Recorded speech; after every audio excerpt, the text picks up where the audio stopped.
Alright, this video gonna be about the lease purchase here at Transam Trucking.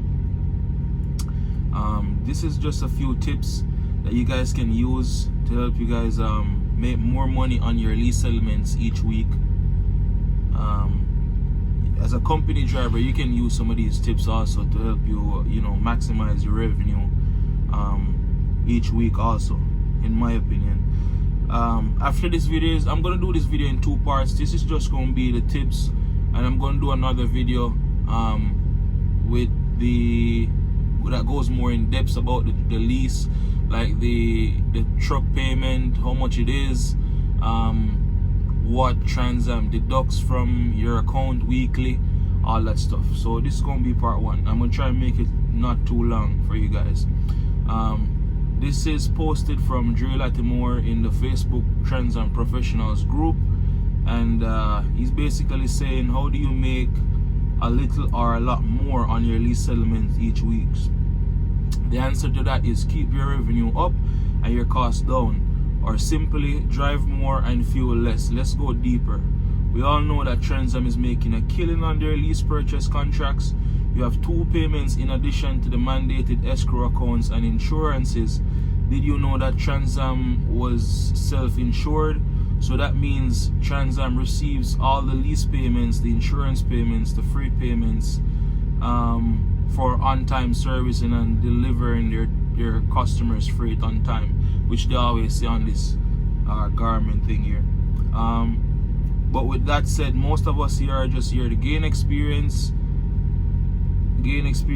and see how much we can make, each week. The first tip he gives is basically saying is just to have a good relationship with your driver manager. Do not clap back at them. Do not clap back at them as soon as things don't go as planned in trucking, no matter where you are. Take good weeks with the bad. A good relationship with your driver manager is going to help you out in the long run. Your truck number will be at the top of the list when something good lands on the board, and they will have your back when issues arrive. I agree with him, you know what I mean? I have a good driver manager. I think they switched me over now that I'm on a dedicated account, so I'm with somebody new. But my driver manager was Chloe, and for any guys that work with Chloe, you guys know, for everybody always tell me she's really good at what she does, and in my opinion she is, you know what I mean? I don't really have much complaints to say with Chloe. She always looks out for me, and she's very understanding, you know what I mean? So my driver manager is good. Let's see where we at.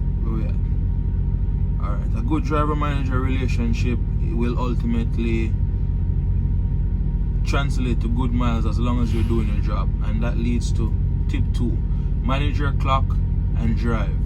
More simply, just do your job, only be on duty for as long as required. On duty times required, which is a 5-minute pre-trip. So basically the minimum you can log a pre-trip is for 5 minutes. It's really supposed to take as long as you're supposed to log it for, as long as you're inspecting the truck. But what he's basically saying, just log 5 minutes into the computer, because that's your on-duty minutes, and you don't want to use up all your on-duty minutes. So just log a 5-minute pre-trip, and then 6 minutes for fueling. So you can do a minimum of 6 minutes. If you do under 6 minutes, the computer is going to tell you haven't fueled correctly, and all that stuff. A 10-minute post-trip, that's the minimum that you can log one for. You know what I mean? Obviously it's supposed to take as long as it takes you to inspect the truck after you finish driving, but don't use up all your on-duty minutes. A 10 minutes post-trip. 1 minute to send your on-duty forms, like your leave ship or leave stop, trailer inspection, and empty forms of completion. That will allow you more driving time on your 70. Try to drive 9 to 9.5 hours a day. This will allow you to have good running recaps. Running your full clock every day will burn you out and can force you to hit your 70 wall on a day that you would rather drive. I agree with that one. The only thing that I disagree with, the 9.5 hours. Yes, you can run 9.5 hours. That's a good way to get recaps. Keep your recaps consistent, and this way the planners will see the way you run, that you're a hard runner and you keep your clock good. But the problem is, sometimes when they give you a load and the pickup times, it doesn't allow you to run 9 hours or 9.5 hours every day.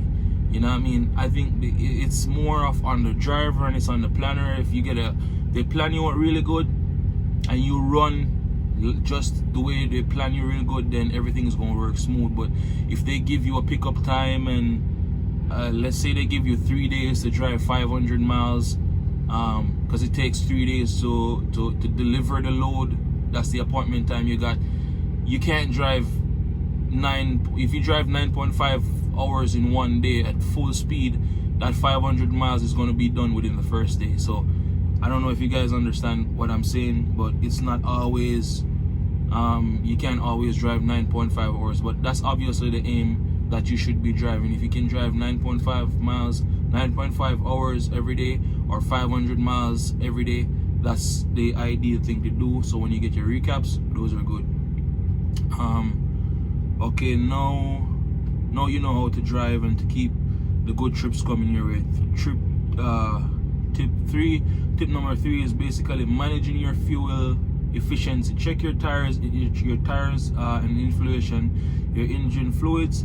If the tire is unbalanced, it can affect your miles per gallon, which means you'll be fueling a lot more often. If you need an oil change, antifreeze running low, both can negatively affect your miles per gallon or cause systematic issues. Use cruise control as often as possible. Lastly, balance your load. It will allow your truck to pull more efficiently, especially up hills. I agree. For those of you guys don't know how to check your miles per gallon, there's this little thing right here. You can play with it. I think the newer trucks are slightly different, but you can play with that and it shows you your miles per gallon on your dash. That's how you know, that's how you calculate, which I'm gonna get into how you calculate your miles and how many gallons you need to put inside. And finally, tip 4, fuel. What is needed to complete your trip. Follow the fuel solution to the location that we receive the biggest fleet discount. Then look at the miles for your trip and the road conditions. Road condition example like hills or the mountains, or if it's mostly flats. Obviously more hills, more gas you gonna burn, more fuel you gonna burn. On mountains, all that stuff, if it's mostly flat, then you know it's not gonna use that much and you're gonna get the best miles per gallon with that. Calculate how many miles you need to complete the trip. Only put what is required. That includes making sure you have about an extra 10 gallons for unexpected problem, example detours or stop and go traffic. This is a very important tip. Do not fuel on Thursday if possible. If you need to fuel, only put the bare minimum you need for that day. Thursday is when the pay period cuts off at midnight. And he drops an example down below. It says, see the attached example for how to calculate your gallons needed. There are also tools you can download on your phone, but that helps you with calculation. Any questions, you can hit him up, blah blah blah.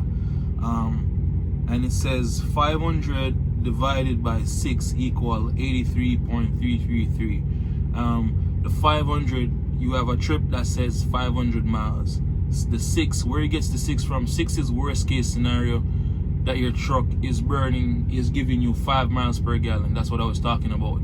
So it shows you on the dash while you're driving how much miles per gallon. My truck usually averages like 8.7 for the most part when I'm on flats, and then worst case scenario it goes to 7 miles per gallon. So this truck gets a good mile per gallon for the most part, but 6 is like worst case scenario, and that's where you really want to calculate your trips from. This way you have more. You don't want to calculate it at 8 miles per gallon and then when you start doing a trip you're only getting 6 miles per gallon. That means you're going to run out of fuel, which going to cost you tow and all that stuff. You don't want to do that. It did mention let me see. Oh, this thing disconnected from my Wi-Fi. Yeah, but basically that's what he's saying. Let me know down below what you guys think, if this actually makes sense, or if some of these tips that he shared, if you guys use these tips I know there's some of them as a company driver that I use, like keeping my clock right, you know what I mean? Keeping my clock right, that's a big part of it, and with the recaps and all that, that's something that I do. So let me know down below what you guys think. If you guys think this makes sense, you know, don't forget to like if you guys found this video to be interesting, and subscribe. I put more content out, and as you guys can see, I'm working on giving you guys better video quality, you know, and growing the channel in general. So feel free to comment down below and let me know what's going on. Peace out. I'm gonna see you in the other video.